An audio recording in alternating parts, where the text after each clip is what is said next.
ബംഗളൂരുവിന് സമീപം രാംനഗരിയിൽ വാഹനാപകടത്തിൽ 2 മലയാളികൾ മരിച്ചു. കാസർഗോഡ് വെള്ളരിക്കുണ്ട് സ്വദേശി സുബിൽ PT, വയനാട് സ്വദേശി അജിത്ത് എന്നിവരാണ് മരിച്ചത്. സജു ചാമക്കാരിലെ ആ വാർത്തയോട് വിവരങ്ങൾ വച്ചിരുന്നു. സജു, അപകടമുണ്ടായത് എങ്ങനെയാണ്?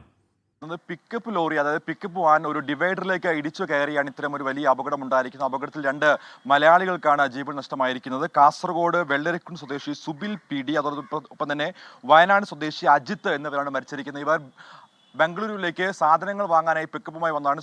സ്പെയർ പാർട്സ് സാധനങ്ങൾ വാങ്ങാനായി വന്ന വഴിക്കാണ് ഇത്തരം ഒരു അപകടം ഉണ്ടായിരിക്കുന്നത്. രാവിലെ, അതായത് വെളുപ്പിലെയാണ് ഈ ഒരു അപകടം ഉണ്ടായത്. പിക്കപ്പ് വാൻ ഡിവൈഡറിൽ ഇടിച്ചു കയറിയാണ് ഇത്തരം ഒരു അപകടം ഉണ്ടായിരിക്കുന്നത്. ഇരുവരുടെ മൃതദേഹം രാംനഗരയിലെ ആശുപത്രി സൂക്ഷിച്ചിരിക്കുകയാണ്.